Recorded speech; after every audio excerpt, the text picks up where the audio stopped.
If you aren't familiar with the Apollo Kibuloy situation, let me get you up to speed. So Kibuloy is the leader of the megachurch Kingdom of Jesus Christ, which is located in Davao. So he's being charged with numerous crimes such as children abuse, exploitation, sex trafficking, cash smuggling, fraud. You name the crime and Kibuloy might have it charged against his name. Now, the police have tried to actively arrest him, but he went into hiding. Now, the authorities caught wind that Kibuloy was hiding in the church's compound in Kitbog, Sarangani. That's when they deployed over 2,000 policemen to serve the warrant against Kibuloy. Now, one would think that it would be a done deal or once they sent over that 2,000 policemen over that compound.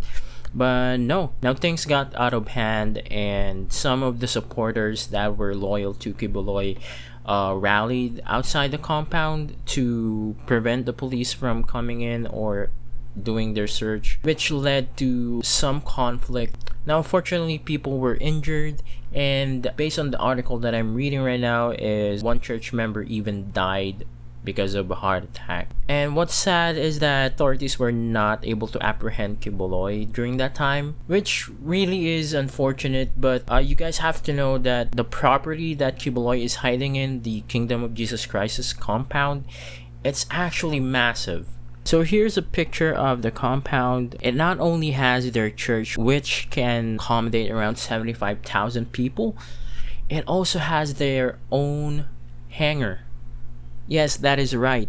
There is a hangar in this compound. And the reason is because it's located near the Davao International Airport, which is really crazy for me as to how they can build their own private hangar attached to the airport. So the police invaded the compound and did a thorough search, but to their luck, they were not able to find Kibuloy. So what happened is they had people stay inside the compound just in case that Kibuloy was indeed inside, because again, based on the information that they got, Kibuloy was hiding inside that compound. Here's the crazy part. So they actually had to use high-tech gadgets in order to search a compound for Kibuloy. I believe they used underground sonars and surveillance satellites of such, because word is Kibuloy was hiding in a bunker underneath the compound.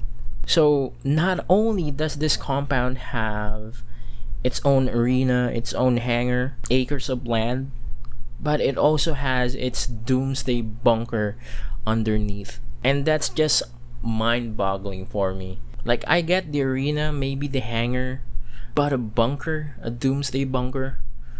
Wow. This is something else, man. And mind you guys, they may be referred as a church, but don't let it fool you. This is a cult disguised as a church. Apollo Kibuloy is no pastor of such. He is a cult leader. There has been previous controversies about him brainwashing his members and stuff. Now, we all know that in the past, Kibuloy has made insane claims that he is of the divine. He claims that he is the appointed son of God and that he is the owner of the universe. So basically, this is Kibuloy's universe and we're all just living in it. There was also this news in 2019 wherein Cotabato had an earthquake, like a massive earthquake, and Kibuloy claimed that the reason why the earthquake stopped is because he stopped it. And he wanted the public to give him his flowers, to applaud him, to thank him for his kindness for stopping the earthquake. And during the 2020 pandemic, he even said the reason why there is a virus spreading around the world is because he is being prosecuted. And that the only way that the virus would be gone is if the charges were dropped against him. Now, Kibuloy must have the strongest neck in the world, because I don't know how it can support that massive head of his.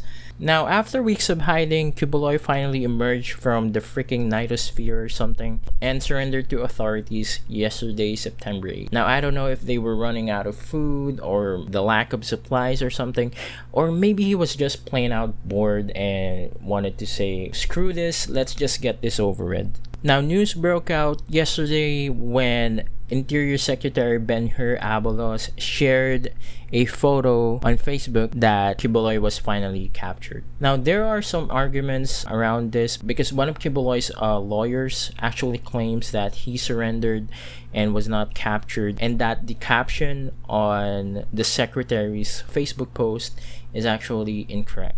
Now, I don't know which one is telling the truth, but why the hell do we have authorities doing selfies with criminals? Like, I don't get the point of having your picture taken with a criminal. I guess in some official business you'd have to, but other than that, why? What's the point? For example, with Alice Go, there are tons of photos circulating online with her having a selfie with the people that apprehended her, also with other public officials. And I just can't understand how you can smile through all that, because most criminals, when they get caught or apprehended, they usually don't smile unless they are bananas. And we're seeing it here with Kibuloy again. So we have the secretary here, and we have Kibuloy doing a quick smile. Like it's so unnecessary. It feels like someone randomly saw Kibuloy and asked him for a selfie. Like, man, it's really weird to look at. We Filipinos have this bad habit of turning criminals into celebrities. And I even saw some posts with Alice Go about how some people are defending her and at even times romanticizing her.